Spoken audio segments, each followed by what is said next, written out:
Welcome to success learning academy. তো আজ থেকে তোমাদের জীবন বিজ্ঞান ক্লাস শুরু হচ্ছে। তো পুরো একদম যে সিলেবাস আছে তোমাদের, সেই সিলেবাসটা একদম পুরো কমপ্লিট করা হবে লেকচার বাই লেকচার, একদম বেসিক থেকে একদম শুরু করে অ্যাডভান্স লেভেল অবধি, যাতে তোমরা এই নোটস থেকে এবং এই ভিডিওটা দেখে এএনএম জিএনএম 2027 সালের যে এন্ট্রান্স এক্সাম, সেখানে তোমরা যাতে সমস্ত কোশ্চেন কমন পাও এবং তোমাদের যাতে কনসেপ্টটা ক্লিয়ার হয়, সেই জন্য আজকে থেকে লাইফ সায়েন্স ক্লাস শুরু হচ্ছে।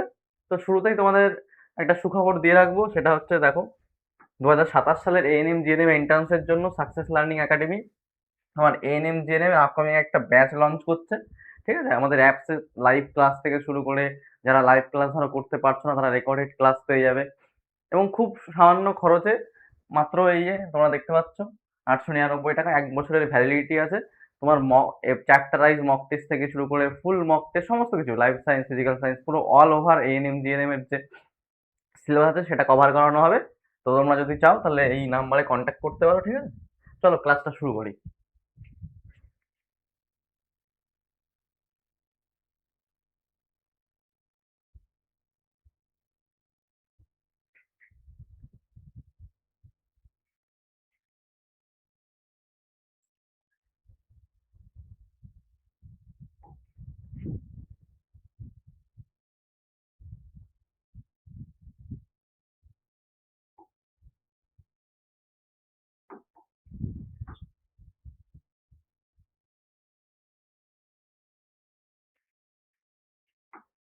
দেখো, আজকে একদম তোমাদের ক্লাস 10-এর এটা চ্যাপ্টার 1 থেকে শুরু করছি আমি। দেখো, জীবজগতের নিয়ন্ত্রণ ও সমন্বয়, যে control and coordination in living organisms, একদম প্রথম চ্যাপ্টার তোমাদের। ঠিক আছে, এই চ্যাপ্টারটা একদম বেসিক প্রথম থেকে শুরু করছে। দেখো, নোট ডায়াগ্রাম সহ, তোমরা যদি এই নোটসটা চাও আমাদের টেলিগ্রাম চ্যানেলেও পেয়ে যাবে, লিঙ্ক ডেসক্রিপশনে থাকবে। ঠিক আছে, চলো একদম স্টার্ট করি প্রথম থেকে।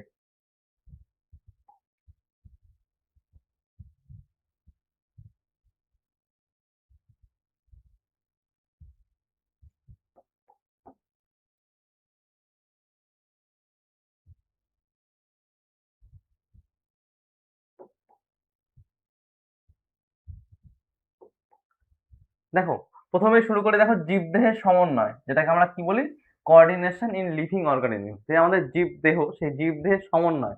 দেখো, আমাদের যে সমন্বয়টা হয় জীবদেহের শারীরবৃত্তীয়, যে আমাদের যে শারীরবৃত্তীয় যে কার্যকলাপগুলো হয় আমাদের, একদম 24 আওয়ার যে শারীরিক যে ক্রিয়াকলাপগুলো হয় আমাদের জীবদেহে, সেটা মূলত ভৌত ও রাসায়নিক সমন্বয়ের মাধ্যমে ঘটে।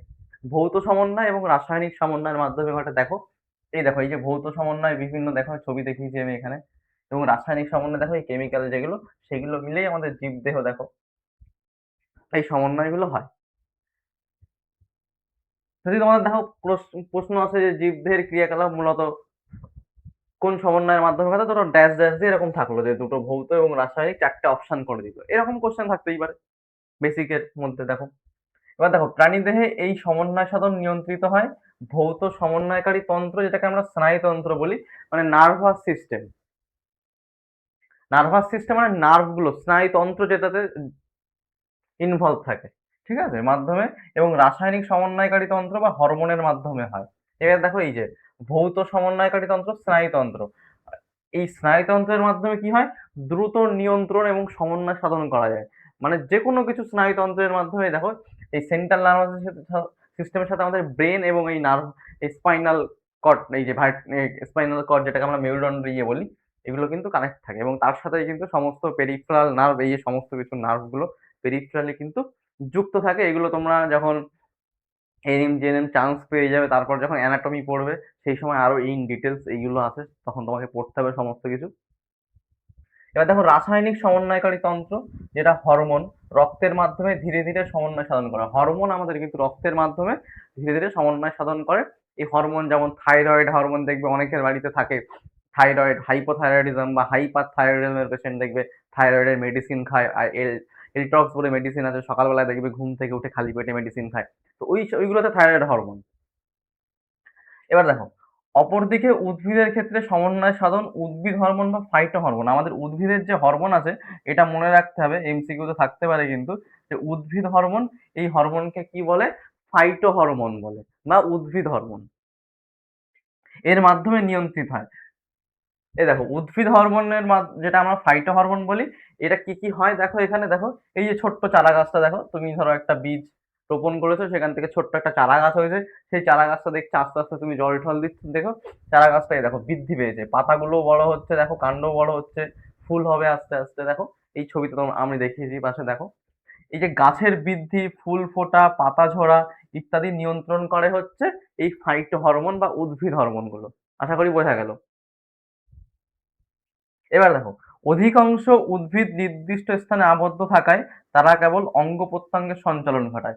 আমরা সবাই জানি যে উদ্ভিদ কিন্তু নির্দিষ্ট স্থানে আবদ্ধ থাকে, উদ্ভিদ কিন্তু চলাচল করতে পারে না আমাদের প্রাণীদের মতো। আমরা যেমন এক জায়গা থেকে অন্য জায়গায় যাচ্ছি, কেউ সকালে উঠে পড়তে যাচ্ছি, স্কুলে যাচ্ছি, কিন্তু উদ্ভিদ কিন্তু কিছু পারে না, উদ্ভিদ কিন্তু এক জায়গাতেই আবদ্ধ থাকে।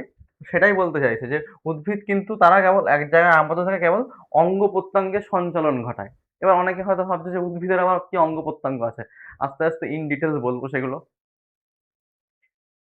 অপরদিকে প্রাণীরা বাসস্থান, খাদ্য এবং পুনর্জননের প্রয়োজনে এক স্থান থেকে অন্য স্থানে গমন করে। কি বলছে? খাদ্য স্থান, প্রয়োজন, তোমার বাসস্থান এবং প্রজনন মানে বংশবৃদ্ধি, যেটাকে আমরা সেক্সুয়াল রিপ্রোডাকশন বলি, সেইসবের জন্য কিন্তু এক স্থান থেকে অন্য স্থানে গমন করার প্রয়োজন হয়। চলন গমন আস্তে আস্তে বেসিক আমি বলবো, এই ক্লাসে আছে চলন গমন, তার ডিফারেন্স, চলন কি গমন কি, আস্তে আস্তে বলছি। দেখো এই দেখো উদ্ভিদের ছবি তোমরা দেখতেই পাচ্ছ, এখানে দেখো উদ্ভিদ দেখো নির্দিষ্ট স্থানে মাটির মধ্যে কিন্তু আবদ্ধ থাকে, অঙ্গ প্রত্যঙ্গের সঞ্চালন করে, গমন করতে পারে না। এটা কিন্তু মোস্ট ইম্পর্টেন্ট, উদ্ভিদ কিন্তু গমন করতে পারে না, এমসিকিউতে থাকতে পারে কিন্তু। এবং তোমাদের কিন্তু যে মাল্টিপল অপশন কারেক্টেরও একটা কোশ্চেন থাকে ক্যাটাগরি 2 তে, সেই কোশ্চেন গুলো তোমরা কিভাবে সলভ করবে, কিভাবে কি করবে, সেগুলো আস্তে আস্তে ইন ডিটেলস বলবো, তোমরা দেখতে থাকো, ফলো করো পুরো বছর। এবং প্রত্যেকটা ক্লাস কিন্তু প্রত্যেকটা ক্লাসের সাথে ইন্টারলিঙ্ক থাকবে, তাই পরপর দেখবে। তোমাদের কাছে একটা রিকোয়েস্ট থাকলে যে পরপর দেখবে, এখানে যেমন এটা লেকচার 1 মেনশন করা থাকবে। প্রাণীদের ক্ষেত্রে দেখো এক স্থান থেকে অন্য স্থানে গমন করে প্রাণীরা, দেখো এই যে কুকুর, পাখি হোক, সেটা হিউম্যান বিং হোক, যে কেউ বাসস্থান, খাদ্য এবং প্রজননের জন্য গমন করে, কিন্তু উদ্ভিদ কিন্তু গমন করতে পারে না।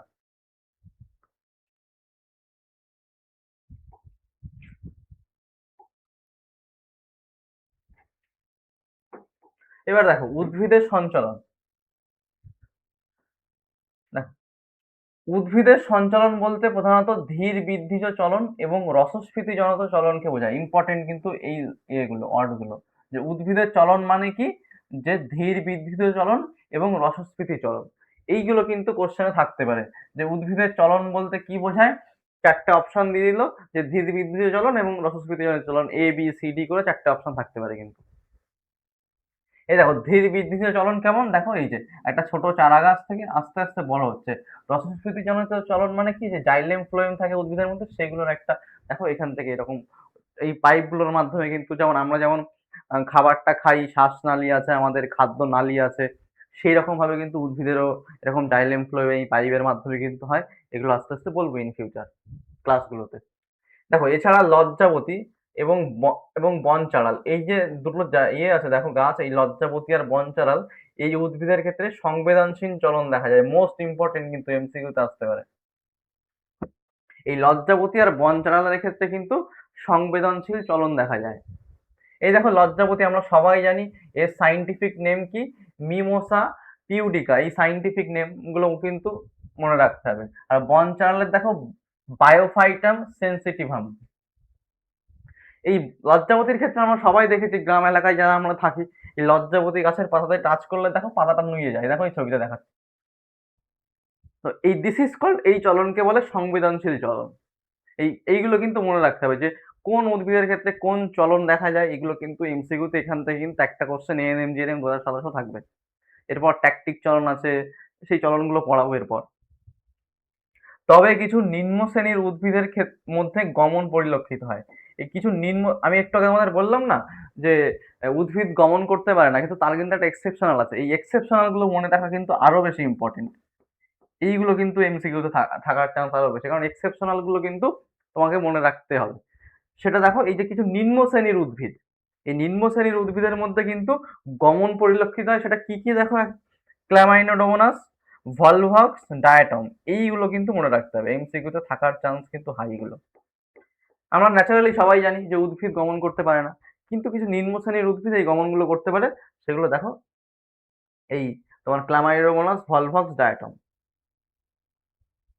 এই দেখো, এই যে ক্লামাইনোডোমোনাস, এই যে ভলভক্স, এই ডায়াটমের ছবি দেখো। এগুলো এগুলো ইন ডেপথ ক্লাস 11-12 যারা নিটের এক্সাম দেবে সেখানে কিন্তু আরো ডিটেলস এগুলো পড়তে হয়। এখন সারসংক্ষেপ দেখো, একটা জিনিস তোমাকে মনে রাখতে হবে যে উদ্ভিদ সঞ্চালনের প্রধান প্রকার, উদ্ভিদের যে সঞ্চালন হচ্ছে এই সঞ্চালনের প্রধান প্রকার দেখো, ধীর বৃদ্ধিজ চলন, রসস্ফীতিজনিত চলন, সংবিধানহীন চলন, দেন গমন। একটা সিকুয়েন্স আছে এইভাবে।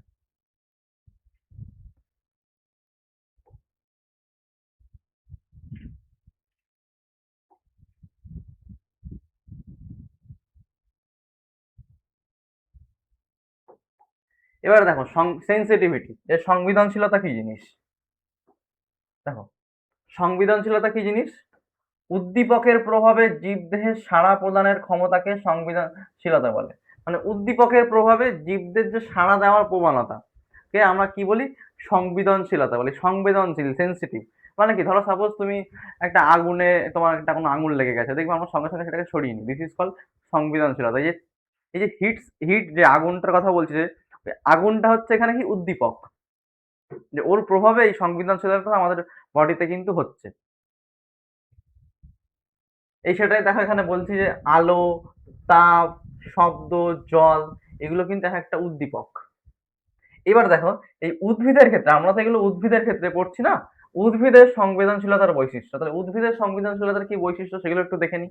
দেখো, উদ্ভিদের কিন্তু কোনো স্নায়ুতন্ত্র নেই।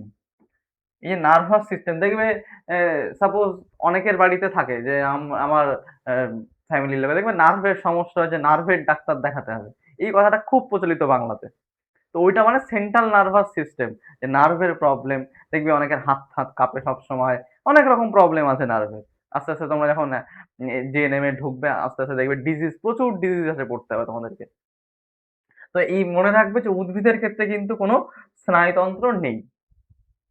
হরমোন ও কোষের বৃদ্ধি ও রসস্ফীতির মাধ্যমে সাড়া প্রদান করে। এই কিভাবে সাড়া প্রদান করে? উদ্ভিদের সংবেদনশীলতার বৃদ্ধি এবং রসস্ফীতির মাধ্যমে সাড়া প্রদান করে কিন্তু। অধিকাংশ ক্ষেত্রে চলন ধীর গতির হয়। এই উদ্ভিদের ক্ষেত্রে অধিকাংশ চলন ধীর গতির, যেহেতু এই এক জায়গা থেকে অন্য জায়গায় যেতে পারে না। আর উদ্দীপকের ধরন অনুযায়ী বিভিন্ন ধরনের চলন দেখা যায়। এটা কিন্তু মোস্ট ইম্পর্টেন্ট এই লাইনটা। উদ্দীপকের ধরন অনুযায়ী বিভিন্ন ধরনের চলন। ধরো তোমার গায়ে জল পড়লে, ধরো সাপোজ ধরো গরমের সময় তো কোনো হবে না, শীতকালে ধরো ঠান্ডা জল পড়লে যেরকম তোমার উদ্দীপক হবে, ঠিক কিন্তু আগুন যদি তুমি হাত দাও, তার থেকে কিন্তু ডবল তোমার ওই বিষয়টা, হাত তাড়াতাড়ি সরাতে হবে, বা ঠান্ডা শীতকালে ঠান্ডা লাগে, এই ব্যাপারগুলো কিন্তু, এইগুলো কিন্তু উদ্দীপক মাধ্যমে সেন্সিটিভিটি এগুলোকে বলে। এবার দেখো, এই উদ্ভিদের ক্ষেত্রে কি হয়, এই যে বৃদ্ধি এবং রসস্ফীতি কিভাবে হয় এটা দেখো। এই যে আমরা সবাই জানি কোষ প্রাচীর, এটা কোষের এইগুলো ঝিল্লি, এই রসস্ফীতি দেখো ভেতরে, যে রসস্ফীতি বা টার্গার প্রেসার বলে এটাকে, এইগুলো এইভাবে কিন্তু আস্তে আস্তে এগুলো কিন্তু সাড়া প্রদান করে। এই সেল যখন পড়াবো তখন আরো ডিটেলসে বলবো বিষয়টা।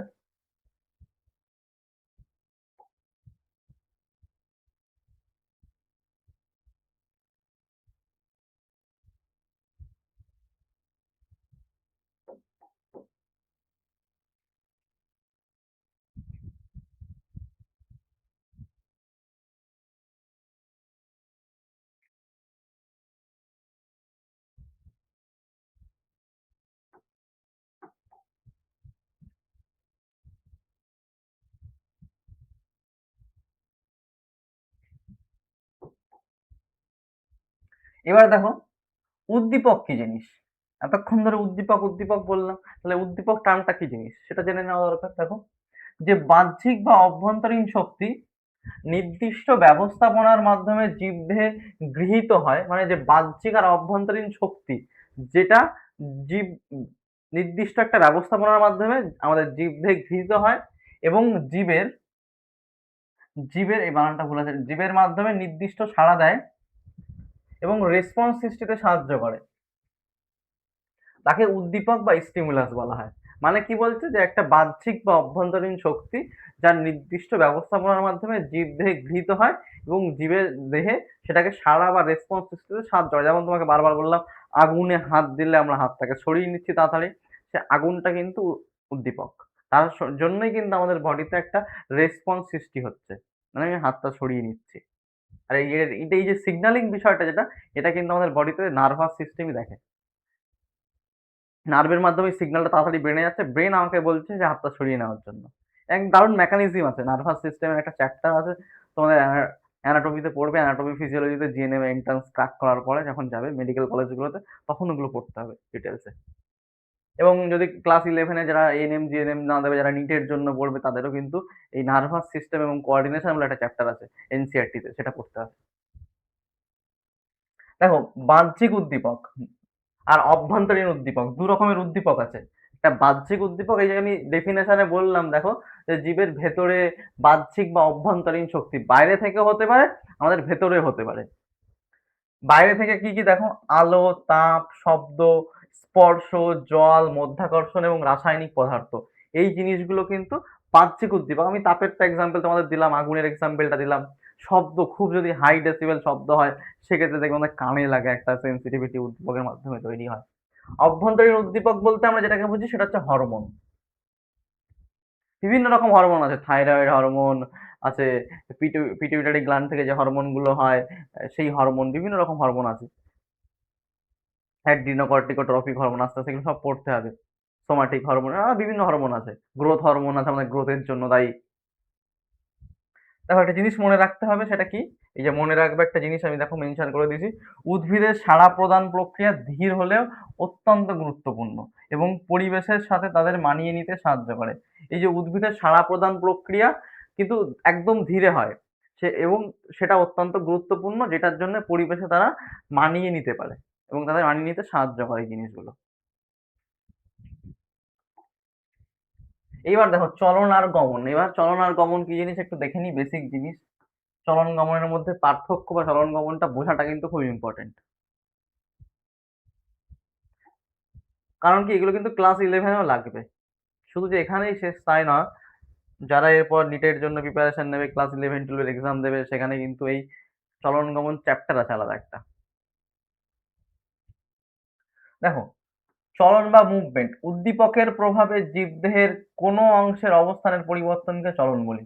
উদ্দীপকের প্রভাবে, এই টার্মগুলো কিন্তু মনে রাখতে হবে। এই উদ্দীপকের প্রভাবে জীবদেহের কোনো অংশের অবস্থান পরিবর্তন হওয়াকে আমরা কিন্তু কি বলি, চলন বলছি। চলনের বৈশিষ্ট্যগুলো দেখো কি, এটি সাধারণত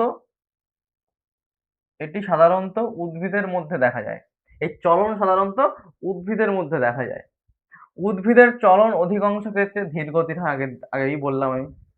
চলন দু প্রকার হয়, ট্রপিক চলন এবং ন্যাস্টিক চলন। এই চলনের এক্সাম্পল গুলো কিন্তু জানতে হবে, এগুলো কিন্তু এনএম জেএনএম এর এন্ট্রান্স এক্সামের প্রিভিয়াস ইয়ার কোশ্চেনও এসছে। চলনের জন্য জীবদেহের স্থান পরিবর্তন হয় না। এই চলনের মাধ্যমে কিন্তু জীবদেহের কোনো স্থান পরিবর্তন হয় না, শুধু কোনো অঙ্গের দিক বা অবস্থান পরিবর্তিত হয়। যদি জীবদেহে এটা হয়, সেক্ষেত্রে কিন্তু দিক বা অবস্থান পরিবর্তন হয়, কিন্তু জীবদেহের স্থান পরিবর্তন হয় না। এই দেখো, আমরা সবাই জানি আলোর দিকে কাণ্ডের বাঁকা হওয়া কিন্তু ফটোট্রপিক চলন। এই ফটোট্রপিক চলনের একটা এক্সাম্পল এমসিকিউতে কিন্তু আসতে পারে কোশ্চেনে, যে ফটোট্রপিক চলনের এক্সাম্পল দেখবে, বিশেষ করে দেখবে পুকুর পাড়ে বাঁশ গাছগুলো দেখলে বুঝতে পারবে। পুকুর পাড়ে যে বাঁশ গাছগুলো দেখবে, সূর্যের আলো যেদিকে থাকে সেগুলো কিন্তু ও ঝুঁকে যায়। এই দিস ইজ কল ফটোট্রপিক চলন। সব সময় সূর্যের আলোর দিকে উদ্ভিদের কাণ্ড কিন্তু বাঁকা হওয়াকে ফটোট্রপিক চলন বলে। এবার দেখো, স্পর্শে লজ্জাবতী গাছের পাতা ভাঁজ হওয়া, দিস ইজ কল ন্যাস্টিক চলন। এটা আর একটা ইম্পর্টেন্ট। ন্যাস্টিক চলনের এক্সাম্পল কিন্তু এই লজ্জাবতী গাছের পাতা ভাঁজ হওয়া, যে নুয়ে যাওয়া, আমি টাচ করছি, টাচ করার পর যখন পাতাটা যখন নুয়ে যাচ্ছে, দিস ইজ কল ন্যাস্টিক চলন, লজ্জাবতী গাছের পাতা ভাঁজ হওয়া। এবার দেখো গমন বা লোকোমোশন, সমগ্র জীবদেহের এক স্থান থেকে অন্য স্থানে সক্রিয়ভাবে অবস্থান পরিবর্তনকে গমন বলছে। সক্রিয়ভাবে এক স্থান থেকে, এই যে আমি হেঁটে যদি এখান থেকে ওই দিকে যাই, বা তুমি স্কুলে যাচ্ছ হেঁটে, তো দিস ইজ কল্ড গমন। আর দেখো চলন কি বলছিল, যে জীবদের কোনো অংশের অবস্থানের পরিবর্তন, মানে উদ্দীপকের প্রভাবে জীবদের কোনো অংশের অবস্থান, কোনো একটা পার্টের পরিবর্তন। আর এটা কিন্তু কি বলছে, জীবদেহে সমগ্র জীবদেহ, মানে তুমি একটা জায়গা থেকে অন্য জায়গায় যাচ্ছ, এইটা ডিফারেন্স কিন্তু চলন গমনের মধ্যে। আশা করি বোঝা গেল।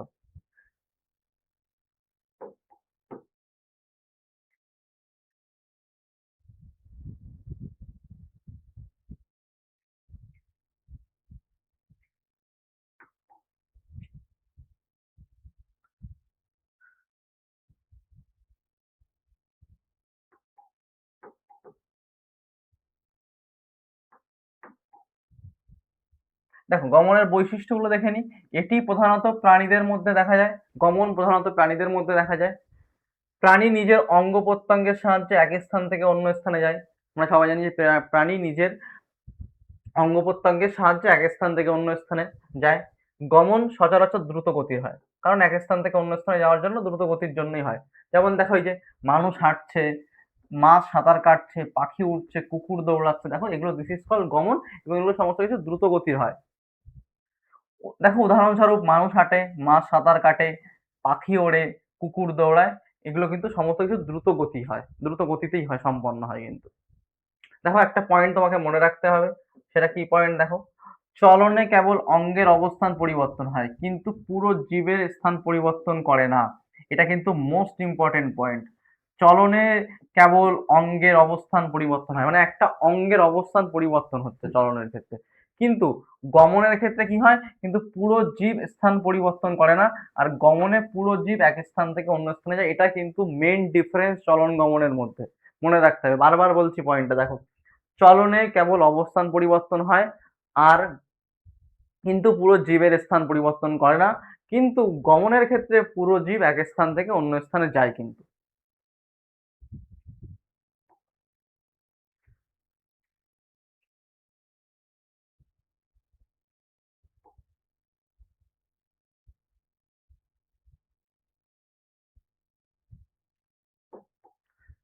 এবার দেখো চলন গমনের আমি একটা পার্থক্য নিয়ে এসেছি তোমাদের, দেখো এইদিকে চলন আছে, এই যে এইদিকে হচ্ছে গমন। দেখো চলন ইংলিশে মুভমেন্ট বলি, লোকোমোশন অ্যান্ড মুভমেন্ট এই চ্যাপ্টারই আছে এনসিইআরটি তে। আর গমন দেখো, সংজ্ঞা দেখে নি প্রথমে। সংজ্ঞা দেখো, উদ্দীপকের প্রভাবে জীবদেহের কোনো অংশের অবস্থান পরিবর্তনকে চলন বলে। উদ্দীপকের প্রভাবে জীবদেহের কোনো অংশের অবস্থানের পরিবর্তন, যেটা বললাম আগে, সেটাকে আমরা চলন বলছি। আর গমনকে কি বলছি, যে দেখো সমগ্র জীবদেহের এক স্থান থেকে অন্য স্থানে সক্রিয়ভাবে অবস্থান পরিবর্তনকে আমরা গমন বলছি। মানে আমি এখান থেকে হেঁটে স্কুলে যাচ্ছি, কিন্তু চলনের ক্ষেত্রে জীবদেহের যে কোনো একটা অংশের অবস্থানের পরিবর্তন হয়। এটাই হচ্ছে সব থেকে মেইন ডিফারেন্স। দেখো এই যে অবস্থান পরিবর্তন বলে একটা ২ নম্বর দেখো পার্থক্য দেখো, শুধু দেহের কোনো অংশের অবস্থান পরিবর্তিত হয়। এবার দেখো তোমাদের যেহেতু মাধ্যমিকে তোমাদের এক্সাম দিতে হবে, সেক্ষেত্রে কিন্তু তোমার যখনই তোমরা এই চলন গমনের পার্থক্য যদি তোমাদের লিখতে হয়, তোমরা এইভাবে ৩টে কলাম করবে। দেখো এই যে ক্রমিক নাম্বার ১, ২, ৩, প্রথমে কি লিখছো, কিসের পার্থক্য, সংজ্ঞা, চলনের সংজ্ঞা লিখছো, এইভাবে কিন্তু ড্র করে লিখবে, তাহলে কিন্তু এক্সামে কিন্তু নাম্বার পেতেও সুবিধা হবে তোমাদের। যে শুধু এই নয় যে এএনএম জিএনএম ক্র্যাক করতে হবে, এএনএম জিএনএম ক্র্যাক করতে গেলে প্রথমে তোমাকে কিন্তু ভালো করে কিন্তু ওই যে বইটা আছে, সেই বইটা, সাতটার বইটা, যে যা পড়ো অ্যাডিশনাল যা যা বই পড়ো সেগুলো পড়তে হবে। এবং সমস্ত পড়ার সময় যখন তুমি রিডিংটা, এই নোটস পড়ার পরে যখন বইটা একবার রিড করবে, ইম্পর্টেন্ট পয়েন্টগুলো কিন্তু পারলে খাতায় নোট ডাউন করবে। সেটা এক্সামের আগে শর্ট নোটস হিসেবে কিন্তু রিভিশন করতেও সুবিধা হয়। এবং চাইলে এই নোটসটা থেকেও তুমি লিখতে পারো, যার দরকার সেখান থেকে তুমি ওইগুলো টুকে নিতে পারো। এবং লিখতে গেলে এক্সামে যখন মাধ্যমিকে লিখবে, তখন কিন্তু এইভাবেই লিখবে, তাহলে দেখবে ১০০-র মধ্যে প্রায় ৯৫, ৯৬, ৯৭ এইভাবে তুমি পাবে। ভালো করে এইভাবে তোমাকে শার্পলি লিখতে হবে। একটা পার্থক্য কিন্তু এইভাবেই লিখতে হয়। তো তোমার এইভাবে তুমি স্কেল দিয়ে টানবে, টেনে ভালো করে, তারপরে পেন্সিল দিয়ে এগুলো টানলে, টেনে এই কলামগুলো করে তুমি তারপর লিখলে। এবং ধরো এই চলন গমন, এই এই চলন গমনটা তুমি ধরো ব্ল্যাকে লিখলে, এইগুলো ব্ল্যাক ক্রমিক সংখ্যা, এই সংখ্যা অবস্থান, এগুলো ব্ল্যাকে লিখলে, এবং এইগুলো ব্লু পেন দিয়ে লিখলে। দুটো কালির পেন ইউজ করা উচিত সবসময়। এবং যখন এই জীবন বিজ্ঞানের ছবিগুলো আঁকবে, একে যে কোনো একদিকে পেন্সিল দিয়ে মার্কিং করবে, সব পুরো পেজ জুড়ে নয়, যে কোনো একটা সাইডে। পারলে ধরো এই ধরো একটা পেজ, ধরো সাপোজ এখানে দেখো একটা পেজ, এটা ধরো একটা পেজ মাধ্যমিকের, ধরো তুমি ধরো ছবিটা এই দিকে ছবিটা আঁকলে, আর সমস্ত নাম্বারিং গুলো এই দিকে করবে। সেক্ষেত্রে কিন্তু নাম্বার পাওয়ার চান্সটা বাড়ে কিন্তু। আর ছবিতে কখনো ডবল মার্কিং করতে নেই। দেখো চলো, আস্তে আস্তে ক্লাস যখন এগোবে আস্তে আস্তে এগুলো বলতে থাকবো, অ্যাজ ওয়েল as শুধু জেএনএম এন্ট্রান্স কেন, তোমরা মাধ্যমিকও দেবে সেটাও মাথায় রেখেই তোমাদের পড়তে হবে।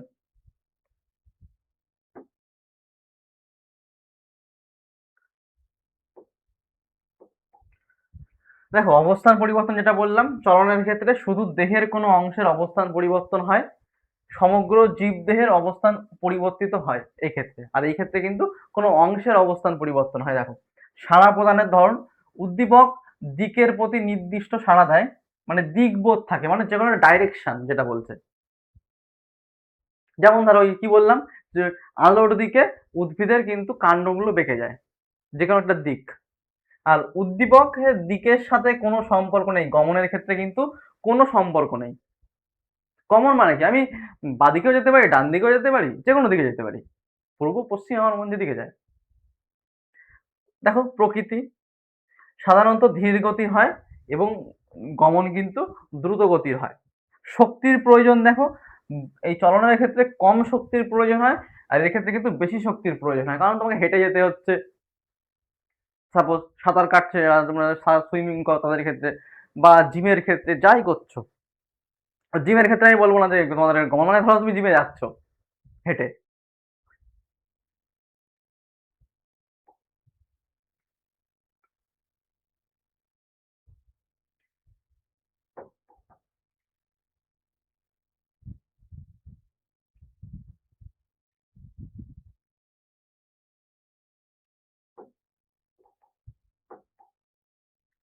দেখো উদাহরণ দেখো, চলনের উদাহরণ দেখো, গাছের কাণ্ড আলোর দিকে বেঁকে যাওয়া, আমি বারবার বললাম যে দিকবোধ থাকে চলনের ক্ষেত্রে। লজ্জাবতী গাছের পাতার ভাঁজ হওয়া, সূর্যমুখীর সূর্যের দিকে ঘোরা, সূর্যমুখী দেখবে ফুলটা সবসময় সূর্যের দিকে ঘুরে থাকে। এইগুলো কিন্তু সমস্ত কিছু চলনের উদাহরণ। দেখো গমনের ক্ষেত্রে অ্যামিবা, প্যারামিসিয়াম, ইউগ্লিনা এইগুলো কিন্তু গমন। মাছ, ব্যাং, পাখি, মানুষ এরাও কিন্তু গমন করে। দেখো সহজে একটা মনে রাখার উপায় দেখো, চলনে শুধু দেহের অংশ নড়ে, গমনে পুরো দেহ সরে, এইভাবে মনে রাখতে হবে। চলনে শুধু দেহের অংশ নড়ে, গমনে পুরো দেহ সরে। চলন ধীর হয়, গমন দ্রুত হয়, এটাই কিন্তু মূল মন্ত্র। দেখো যে চলন ধীর হয়, গমন দ্রুত হয়, এইগুলো তোমাকে মনে রাখতে, এই শর্ট অনলাইনার গুলো তোমাকে কিন্তু মনে রাখতে খুব হেল্প করবে। দেখো একটা টিপস দেখো, ইম্পর্টেন্ট টিপস দেখো, চলন সবসময় মনে রাখবে, চলন হচ্ছে অংশের পরিবর্তন, চলন ইকুয়াল টু অংশের পরিবর্তন, গমন ইকুয়াল টু অবস্থানের পরিবর্তন।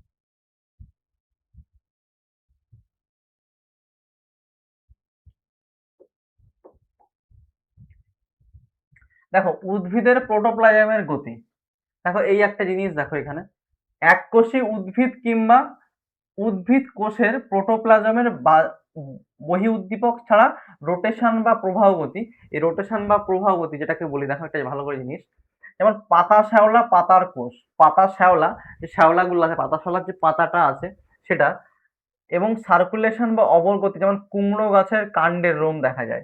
এই জিনিসগুলো ধরো এক্সাম্পল এরকম পরীক্ষায় কোশ্চেন আসতে পারে, সার্কুলেশন বা অবগতি দেখা যায় কোন ক্ষেত্রে, চারটা অপশন থাকলো, কুমড়ো গাছের কাণ্ডের রোম, বা সাপোজ ধরো অন্য কোনো গাছ, চারটে অপশন দিয়ে দিল, কিন্তু অ্যান্সার এইভাবে কিন্তু কোশ্চেন গুলো হয় লাইন বাই লাইন। এই জন্য কিন্তু এমসিকিউ অ্যান্সার করার জন্য কিন্তু তোমাকে নলেজ ইন ডেপথে রাখতে হবে, প্রত্যেকটা ইচ অ্যান্ড এভরি কনসেপ্ট তোমাদেরকে বুঝতে হবে, এবং এইভাবে কিন্তু লাইন বাই লাইন পড়তে হবে।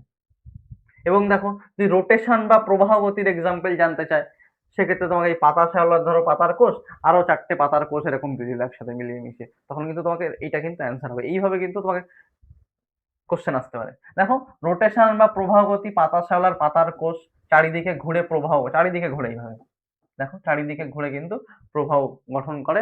আর এই তোমার সার্কুলেশন বা অবরগতি কুমড়ো গাছের কাণ্ড, দেখো এই হচ্ছে গাছের কাণ্ডটা প্রোটোপ্লাজম ঘূর্ণায়নের মাধ্যমে দেখো এরকম অবগত হয়। পাতার যে কাণ্ডগুলো, কুমড়ো গাছের পাতার কাণ্ডের রোম দেখা যায় এরকম ছোট ছোট, দেখবে এই কুমড়ো গাছ যারা দেখেছো দেখবে হাত দিয়ে দেখবে রোম থাকে কাণ্ডে। দেখো কিছু কিছু উদ্ভিদের ক্লামাইডোমোনাস, ভলভাক্স ইত্যাদি চলরেণু গ্যামেট, চলরেণু গ্যামেট যেটাকে আমরা জনন কোষ বলি, গ্যামেট জনন কোষ বলে, আস্তে আস্তে পড়াবো এগুলো ডিটেলসে, সিলিয়া বা ফ্লাজেলার মাধ্যমে সহজে সক্রিয়ভাবে চলাচল করে। দেখো এই হচ্ছে ফ্লাজেলা, এই যে এই দেখো এই যে এইগুলো ফ্লাজেলা, এই দুটি ফ্লাজেলা দ্বারা জলে কিন্তু এইভাবে চলাচল করে ওরা। ভলভাক্সের ক্ষেত্রে বহু ফ্লাজেলা থাকে, এই দেখো এর ভেতরে বহু ফ্লাজেলা আছে, এর মাধ্যমে কিন্তু সমষ্টিগতভাবে চলে ওরা। আর গ্যামেট বা জনন কোষের ক্ষেত্রে দেখো সিলিয়া বা ফ্লাজেলার সাহায্যে সক্রিয়ভাবে চলে, এই যে সিলিয়া বা ফ্লাজেলা, এটা কিন্তু সিলিয়া, এগুলো আছে ফ্লাজেলা, মাধ্যমে কিন্তু সক্রিয়ভাবে চলে।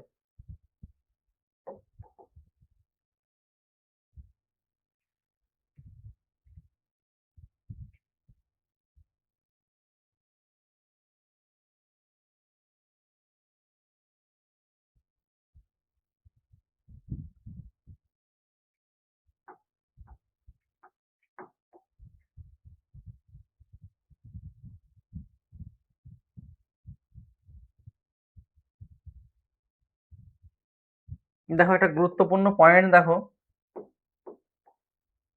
দেখো একটা গুরুত্বপূর্ণ তথ্য দেখো, এই গতিগুলি জীবের অভ্যন্তরে ঘটে। এই যে গতিগুলোর কথা বললাম, যেমন কি এই যে অবরগতি, যে সার্কুলেশন, এসব কথাগুলো বললাম, দেখো এগুলো কিন্তু জীবের অভ্যন্তরে ঘটে, বহি উদ্দীপক ছাড়াই স্বতঃস্ফূর্তভাবে ঘটে, এগুলো মনে রাখতে হবে। ধরো এরকম এক্সাম্পল আসলো যে কোন গতিগুলো জীবের অভ্যন্তরেই ঘটে, বহি উদ্দীপক ছাড়াই স্বতঃস্ফূর্তভাবে ঘটে, চারটে, এই ধরো অবগতি দিয়ে দিল, আরো অনেকগুলো গতি দিয়ে দিল, অ্যান্সার কিন্তু এইভাবে, এরকম ভাবে কিন্তু কোশ্চেন হতে পারে।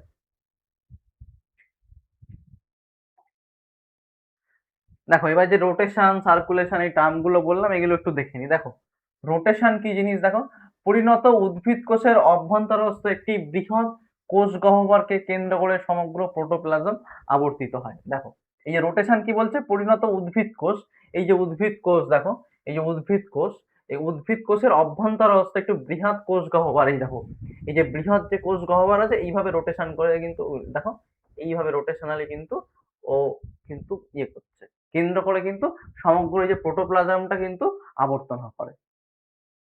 সার্কুলেশন দেখো কি জিনিস, কিছু কিছু উদ্ভিদ কোষের অভ্যন্তরস্থ ক্ষুদ্র ক্ষুদ্র কোষ গহ্বরের প্রত্যেকটিকে কেন্দ্র করে প্রোটোপ্লাজম আবর্তিত হয়। দেখো ক্ষুদ্র ক্ষুদ্র কোষ গহ্বর, দেখো এই যে এই প্রোটোপ্লাজমটা এই ক্ষুদ্র ক্ষুদ্র কোষ গহ্বরকে নিয়ে কিন্তু ঘুরছে, এইভাবে এইভাবে আবর্তিত হয়। This is called circulation. Circular মানে এইগুলো সার্কুলার ওয়েতে, দেখো এই যে সার্কুলেশন, এই যে প্রোটোপ্লাজম সার্কুলার ওয়েতে কিন্তু দেখো ঘুরছে প্রত্যেকটা, দেখো প্রোটোপ্লাজম আবর্তন হচ্ছে। লজ্জাবতীর দেখো লতা, পাতা স্পর্শ করা মাত্র পাতা মধ্যস্থ রসস্ফীতির চাপ কমে যায়। এই যে লজ্জাবতী গাছে আমরা হাত দিলে কিন্তু ও কিন্তু চাপে কিন্তু কম, এই দেখো মানে এই যে নুয়ে যাচ্ছে এইভাবে, এটা এটা হয় কেন, এই রসস্ফীতি চাপ কমে যায়। এই সাইন্টিফিক কারণটা হচ্ছে রসস্ফীতি চাপটা কমে যাওয়ার জন্য কিন্তু পত্রকগুলি নুয়ে যায়। দিস ইজ কল্ড সিসমোনাস্টিক চলন বা সিসমোনাস চলন। এই দেখো রসস্ফীতি চাপ কিভাবে হয়, দেখো এই যে স্বাভাবিক অবস্থায় এই প্রোটোপ্লাজম এইভাবে এরকম ভেতরে থাকে বড়, কিন্তু যখন রসস্ফীতি চাপ কমে গেলে দেখো এই দেখো এরকম ঘুরে যায়, এই যে তখন কিন্তু পাতাগুলো নুয়ে যায়। এবার দেখো বন চাড়াল, এটা বন চাড়াল হবে, বানানটা ভুল আছে, বন চাড়াল শুধু, বন চাড়াল হবে এটা, ঠিক আছে। বন চাড়াল উদ্ভিদের ক্ষেত্রে দেখো পরিণত কোষে রসস্ফীতি চাপ হ্রাস ও বৃদ্ধির ফলে বন চাড়াল উদ্ভিদের তিনটি অনুফলকের দুই পাশের অনুফলক দুটি পর্যায়ক্রমে ওঠানামা করে। এই দেখো এই যে দুই পাশে যে এই যে এই দুটো অনুফলক গুলো আছে বন চাড়ালের, দেখো এগুলো কিন্তু পর্যায়ক্রমে ওঠানামা করে। সেক্ষেত্রে কি কি হয়, এই রসস্ফীতি যে চাপটা আছে সেটা হ্রাস পায়। রসস্ফীতি চাপ দেখো এই যে এটাও হ্রাস পাওয়ার জন্য হয়, এগুলো কমে যাওয়ার জন্য, এগুলো রসস্ফীতি চাপ কমে যাওয়ার জন্য লজ্জাবতী বন চালালে কিন্তু এইরকম ভাবে হয়। ওঠানামা করতে থাকে। এই প্রকার চলনকে কি বলে? মুভমেন্ট অফ ভেরিয়েশন বলা হয় এটাকে।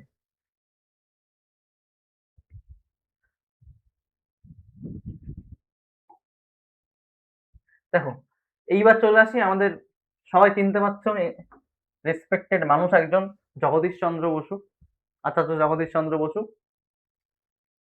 দেখো, জগদীশ চন্দ্র বসুর উদ্ভিদ সংবেদনশীলতা সংক্রান্ত একটা গবেষণা আছে, মোস্ট ইম্পর্টেন্ট। দেখো, আচার্য জগদীশ চন্দ্র বসু মহাশয় রেজোন্যান্ট রেকর্ডার, ইলেকট্রিক প্রোব আর কেসকোগ্রাফ, এই কেসকোগ্রাফটা মোস্ট পপুলার তার মধ্যে।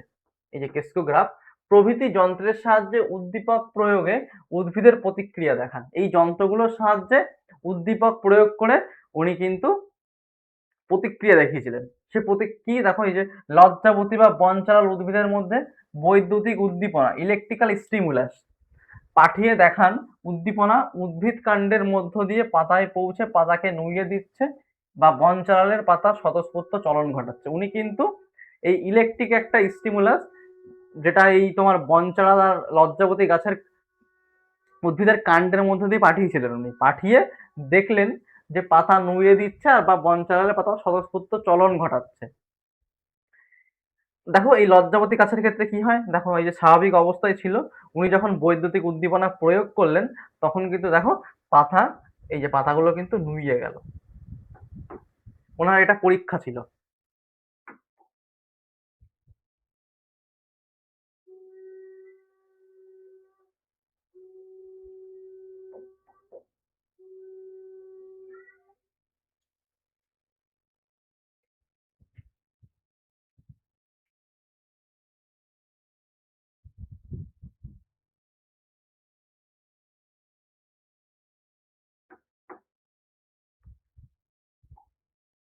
দেখো আর একটা, দেখো স্বাভাবিক এই বনচালনের ক্ষেত্রে দেখো, এটা হচ্ছে স্বাভাবিক অবস্থা। দেখো ভালো করে দেখো, পত্রবিন্দু কেটে দিলে এই জায়গাটা ধরো কেটে দিয়েছে, পাতাটা কেটে কাঁচি দিয়ে আমি কেটে দিলাম, স্পন্দন বন্ধ হয়ে যায়। তারপর কি হয় দেখো, যদি আমি বৈদ্যুতিক কোনো উদ্দীপনা দিয়ে এর মধ্যে দেখো, এই যে ইলেকট্রিক দিয়ে তার দ্বারা যন্ত্রের মাধ্যমে আমি ওর মধ্যে স্টিমুলাস পাঠাচ্ছি। পাঠানোর পরে দেখো ওনার কি গুরুত্বপূর্ণ কিছু পর্যবেক্ষণ উনি দিয়েছেন। ওনার যে পরীক্ষাগুলো উনি করেছেন, এই পরীক্ষার কিছু পর্যবেক্ষণ, পরীক্ষা করার পরে কিছু আমরা পর্যবেক্ষণে উপনীত হই, যে পরীক্ষার ফলাফল বা রেজাল্ট হিসাবে দেখি যেগুলো। দেখো কি দেখলাম, উদ্ভিদ বাহ্যিক উদ্দীপনার প্রতি সাড়া দেয়। উনি কি দেখলেন, যে উদ্ভিদ বাহ্যিক উদ্দীপনা প্রতি সাড়া দেয়।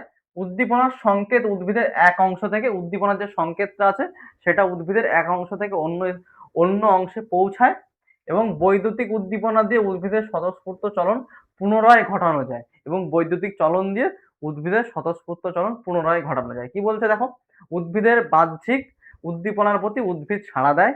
দ্বিতীয় উনি কি পর্যবেক্ষণ দিয়েছেন, উদ্দীপনার সংকেত উদ্ভিদের এক অংশ থেকে অন্য অন্য অংশে পৌঁছায়। এবং আরেকটা কি পর্যবেক্ষণ গুরুত্বপূর্ণ উনি দিয়েছেন, সেটা হচ্ছে বৈদ্যুতিক উদ্দীপনা দিয়ে উদ্ভিদের স্বতঃস্ফূর্ত চলন পুনরায় ঘটানো যায়। দেখো ওনার ব্যবহৃত কিছু যন্ত্রসমূহ একটু দেখে নিই।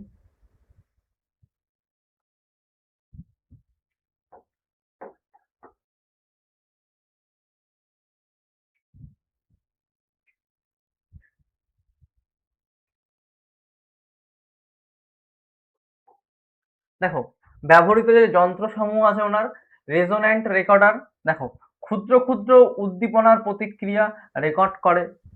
ইলেকট্রিক প্রোব, দেখো উদ্ভিদে বৈদ্যুতিক উদ্দীপনা পাঠাতে ব্যবহৃত হয় এই জিনিসগুলো। এই যে রেজোন্যান্ট রেকর্ডার, এটা দেখো, এটা হচ্ছে ক্ষুদ্র ক্ষুদ্র উদ্দীপনার প্রতিক্রিয়া রেকর্ড করে।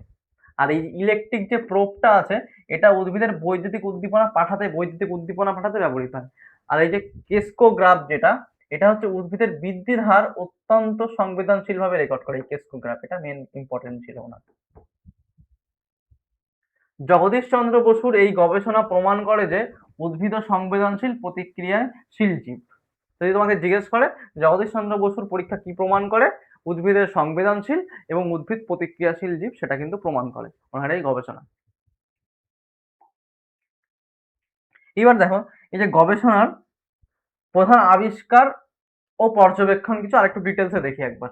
যদি চারটে মানে স্টেটমেন্ট মানে চারটে লাইন দিয়ে জিজ্ঞেস করে কোন লাইনগুলো সঠিক, 2 নম্বরে যে ক্যাটাগরি টুর কোশ্চেন আছে সেখানে কিন্তু আসতে পারে এরকম। তাই এই লাইনগুলো তোমাদের মনে রাখাটা কিন্তু ইম্পর্টেন্ট।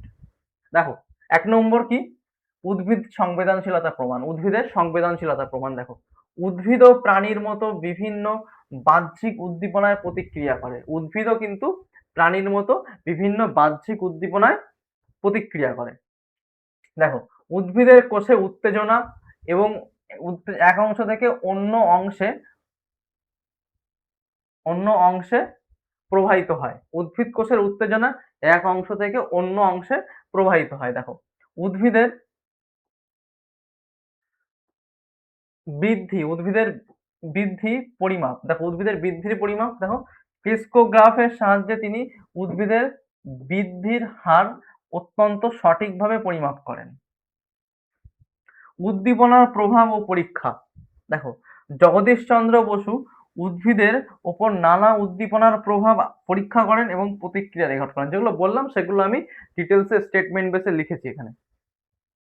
দেখো উদ্ভিদের ক্লান্তি ও পুনরুদ্ধার। উদ্ভিদের ক্লান্তি ও পুনরুদ্ধার। দেখো বারবার উদ্দীপনা দিলে উদ্ভিদ সাময়িকভাবে ক্লান্ত হয়ে যায়। বারবার যদি উদ্দীপনা দেওয়া হয়, আমরা যেমন কাজ করতে করতে ক্লান্ত হই, ঠিক উদ্ভিদও দেখবে বারবার উদ্দীপনা দিলে উদ্ভিদও কিন্তু সাময়িকভাবে ক্লান্ত হয়। বিশ্রাম পেলে আবার স্বাভাবিক অবস্থায় ফিরে আসে। এগুলো ওনার আবিষ্কার এবং পর্যবেক্ষণ ছিল।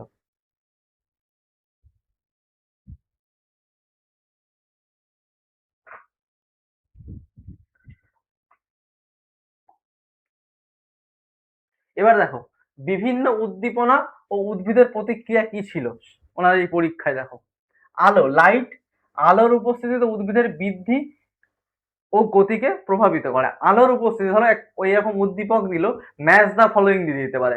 কত রকম কোশ্চেন টাফ করার জন্য কিন্তু বানানো যেতে পারে কোশ্চেন। যেমন ধরো এই আলো দিয়ে দিল, আর এক সাইডে ধরো আলোর উপস্থিতি উদ্ভিদের বৃদ্ধির গতিকে প্রভাবিত করে, এরকম 4টে পয়েন্ট দিয়ে বললো কোনটা কারেক্ট। এগুলোকে বলে ম্যাচ দা ফলোইং বা ম্যাচ দা কারেক্ট। সঠিক ম্যাচটা যদি তোমাকে খুঁজতে বলে সেটা কিন্তু এরকম ভাবে দিতেই পারে। বা মেলানো, যে এর সাথে অপর দিকে দুটো কলাম দিয়ে যে কোনটা হতে পারে, এরকম আসতে পারে।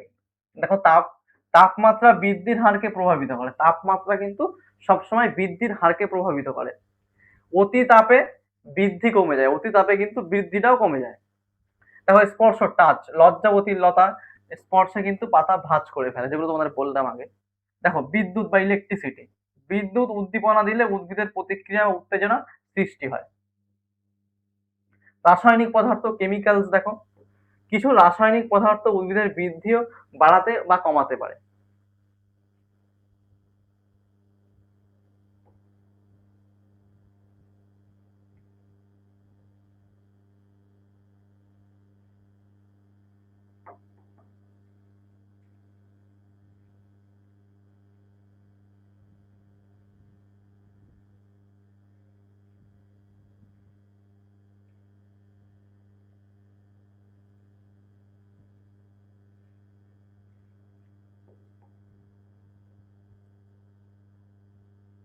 দেখো ওনার আবিষ্কারের কিছু গুরুত্ব দেখে নি। উদ্ভিদের সংবেদনশীলতা বৈজ্ঞানিকভাবে প্রতিষ্ঠিত হয়েছে ওনার এই আবিষ্কার। উদ্ভিদকে সম্পূর্ণ জড় বস্তু মনে করার ধারণা ভেঙে যায় ওনার এই পরীক্ষা থেকে। উদ্ভিদ শারীরবিদ্যা বা প্লান্ট ফিজিওলজি ক্লাস 11-এ আছে, ডিটেলসে চ্যাপ্টার আছে। গবেষণায় নতুন যুগের সূচনা হয়। উদ্ভিদ ও প্রাণীর মধ্যে শারীরবৃত্তীয় মিল সম্পর্কে নতুন ধারণা পাওয়া যায়। এগুলো হচ্ছে ওনার আবিষ্কারের গুরুত্ব। এই দেখো আবিষ্কারের গুরুত্ব বলেছিলাম তোমাদের, এই পয়েন্ট গুলো বললাম। এবার দেখো এই যে তোমাদের পয়েন্ট গুলো পুরো বললাম আচার্য জগদীশ চন্দ্র বসু স্যারের আবিষ্কার, এটা দেখো আমি এক লাইনে তোমাদের কিছু মেন পয়েন্ট ইনক্লুড করে দিচ্ছি। দেখো সংক্ষেপে মনে রাখুন, কি করে মনে রাখতে হবে। দেখো আবিষ্কারক জগদীশ চন্দ্র বসু স্যার, 1858 থেকে 1937। আবিষ্কৃত যন্ত্র দেখো ক্রিস্কোগ্রাফ, এটাই মেন ইম্পর্টেন্ট আবিষ্কৃত যন্ত্র। কাজ দেখো উদ্ভিদের অতি সূক্ষ্ম বৃদ্ধি ও সংবেদনশীলতা পরিমাপ। দেখো প্রমাণ, উদ্ভিদ আলো, তাপ, স্পর্শ, বিদ্যুৎ ও রাসায়নিক উদ্দীপনায় সাড়া দেয়। পরীক্ষায় মনে রাখার কথা, দেখো জগদীশ চন্দ্র বসু স্যার প্লাস ক্রিস্কোগ্রাফ, উদ্ভিদের সংবেদনশীলতার বৈজ্ঞানিক পরীক্ষা। এই হচ্ছে পয়েন্টগুলো তোমাদের মনে রাখতে হবে। দেখুন উদ্ভিদও অনুভব করে, সাড়া দেয়, জীবন প্রবাহে অংশগ্রহণ করে, এটাই বলেছিলেন জগদীশচন্দ্র বসু স্যার, যে উদ্ভিদও অনুভব করে, সাড়া দেয় এবং জীবন প্রবাহে অংশগ্রহণ করে।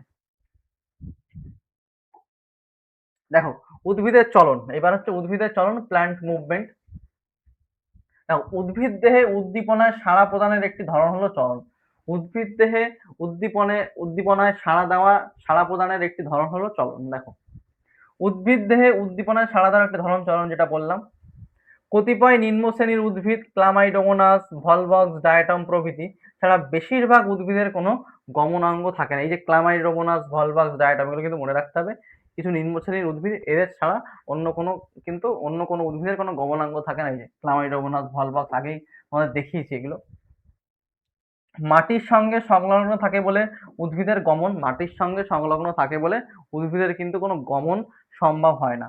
কিছু জৈবিক প্রয়োজনে উদ্ভিদের উদ্দীপকের উপস্থিতি অথবা অনুপস্থিতিতে, উদ্দীপকের উপস্থিতি হোক বা অনুপস্থিতিতে, কিন্তু নির্দিষ্ট স্থানে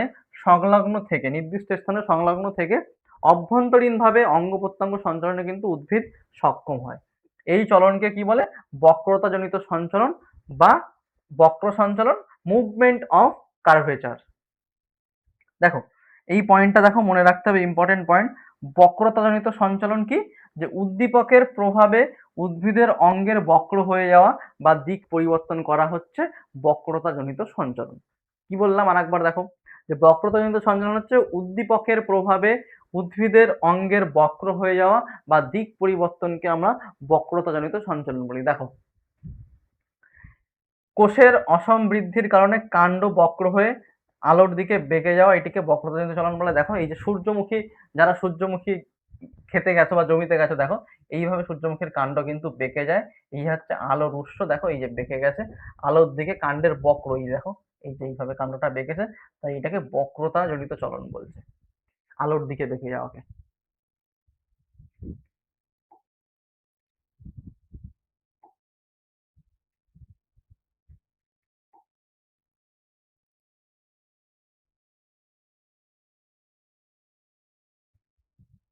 চলো ক্লাস শেষ করার আগে কিছু কথা বলি তোমাদের।